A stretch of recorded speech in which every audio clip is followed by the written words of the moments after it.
Okay, let us continue the topic punctuation, and already we have studied about the capitalization, the full stop, comma and semicolon. Let us see the fifth punctuation mark, that is colon, and this is the sign of colon, two dots like this.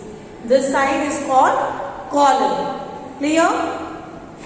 The colon indicates a much longer pause than the semicolon. The much longer, this pause is little longer than the semicolon. Clear? Now the sequence we can see. Comma is the shortest. Then semicolon is longer than comma. Colon is again longer than semicolon. And full stop is the longest pause. Why I am telling you this again and again? Because while reading the paragraph, if these punctuation marks comes, you have to pause there. If these punctuation marks come, you have to pause there accordingly. Clear? If it is full stop, pause there little longer time. According to the punctuation sign, you have to take the pause. Clear? Now, what are the different uses of colon? The first one is to introduce a quotation. To introduce a quotation, I have already told you when we were studying about the direct and indirect speech. My dear children, I told you to separate the introducing verb and the quoted speech. Either we use comma or semicolon. If you remember, I have already explained you this. To separate the introducing verb and the quoted speech, either we use comma or colon. Clear? You can see here the example in your book. Our teacher says, hard work is the key to success. Says is introducing verb. Hard work is the key to success is the quoted speech. Here, the introducing verb and the quoted speech are separated by using colon. Here can be the comma also. That also will be correct. Second is to introduce a list. When we make a list, to introduce a list, we use colon. For example, there are the things we need to take with us. A torch, a flask of coffee, some biscuits, sandwiches and sweets. To introduce a list, we use colon. When you write your question answers, suppose you have to write points in that answer. These are the following points. Colon, 1, 2, 3 we start. Clear? To introduce the list, we use colon. The next use is to introduce an explanation, a statement or a proposition. For example, the excuse he gave was this: he had not properly understood the rules of the game. Just to introduce any explanation, or we are just giving a statement, or we are giving any proposition. Clear? In that case, we use colon. The next punctuation mark is, the sixth one is interrogation mark.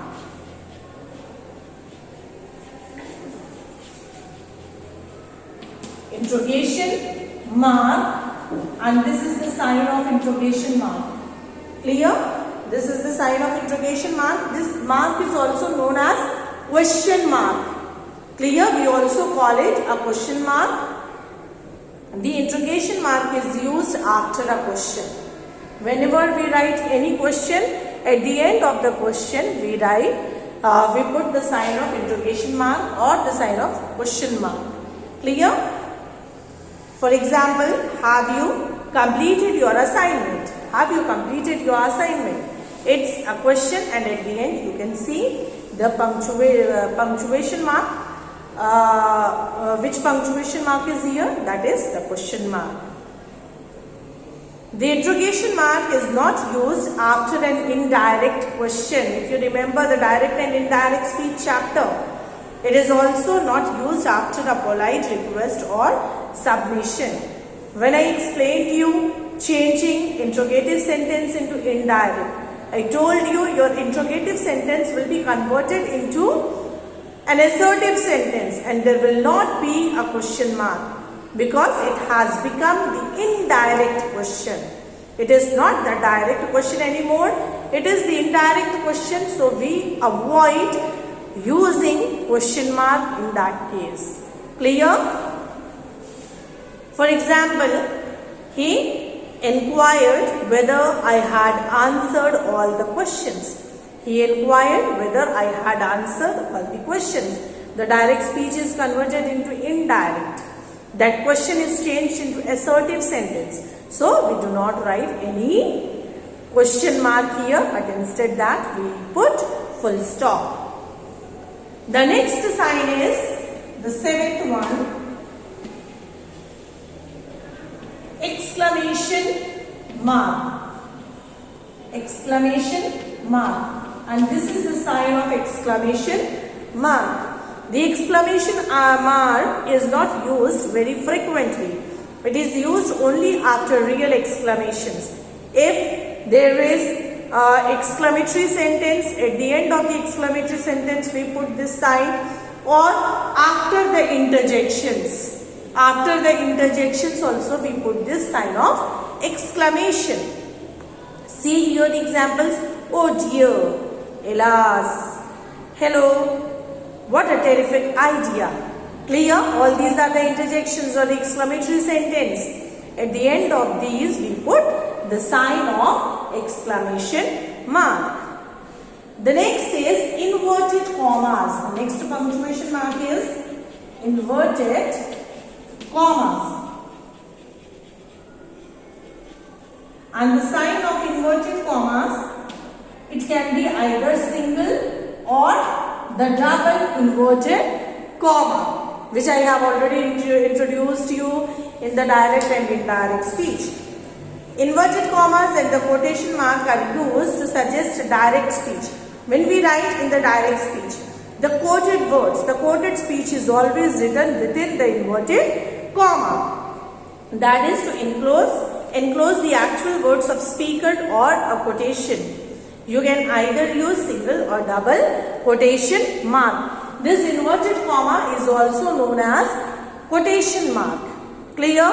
When you write in the direct speech, the words spoken by the speaker are always written within the inverted comma or the quotation mark. It can be either single inverted comma or it can be the double inverted comma. Here you can see the examples. I'll see what I can do about it, she said. And whatever, I'll see what I can do about it. It is the word spoken by the speaker. Clear? The quoted speech which is written within the inverted comma. Clear? So all these were the different punctuation marks given in this chapter.